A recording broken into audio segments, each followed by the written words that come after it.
भारतीय इतिहास, Indian history. आज हम भारतीय इतिहास का क्रमिक अध्ययन करेंगे और ये क्रमिक अध्ययन हमारा कंसेप्ट और बेसिक बहुत मजबूत करता है भारतीय इतिहास में।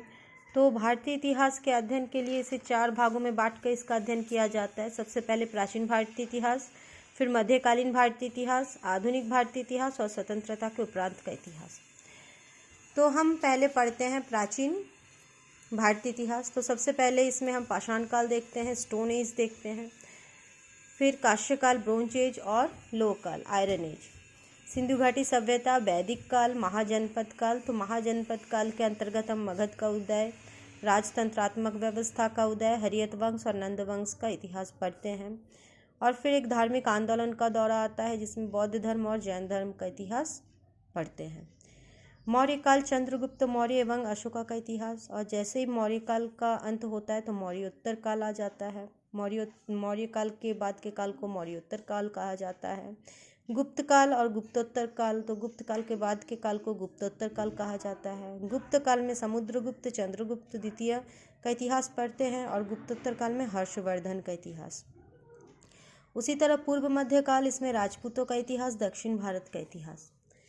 अब आते हैं मध्यकाल। तो मध्यकाल सल्तनत काल से शुरू होता है जिसमें मुख्यतः 5 वंश के बारे में पढ़ते हैं: दास वंश, खिलजी वंश, तुगलक वंश, सैयद वंश और लोदी वंश। फिर मुगल काल, जहां बाबर द्वारा मुगल साम्राज्य की स्थापना एवं उसके वंश के द्वारा उसे आगे बढ़ाना। विजयनगर, बहमनी, मराठा का इतिहास। और फिर एक धार्मिक आंदोलन का दौरा शुरू होता है जिसमें कि हम कबीर और गुरु नानक के बारे में पढ़ते हैं। इसके पहले जो धार्मिक आंदोलन का दौर आया था उसमें हम बौद्ध धर्म और जैन धर्म के बारे में पढ़े हैं। और इस मध्य काल में जो धार्मिक आंदोलन हुए उसमें हम कबीर और गुरु नानक के बारे में पढ़ते हैं। मुगल काल का पतन, विदेशियों द्वारा आक्रमण, और इसमें हम पढ़ेंगे कि मुगलों का पतन किस प्रकार हुआ और विदेशियों का आगमन भारत में किस प्रकार से शुरू होता है। अब आते हैं आधुनिक काल, मॉडर्न।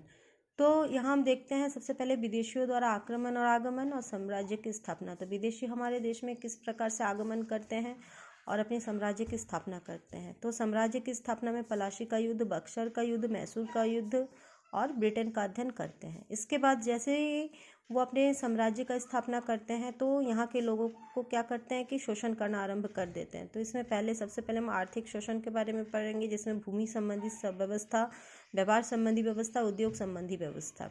फिर सामाजिक और धार्मिक, तो इसमें इस समय क्या होता है, एक सामाजिक और धार्मिक परिवर्तन होते हैं जिसके अंतर्गत राजा राम मोहन राय, विवेकानंद, दयानंद सरस्वती का अध्ययन करते हैं। और फिर 1855 की क्रांति आती है जिसमें भारतीय द्वारा पहली बार अंग्रेजों के विरुद्ध क्रांति है।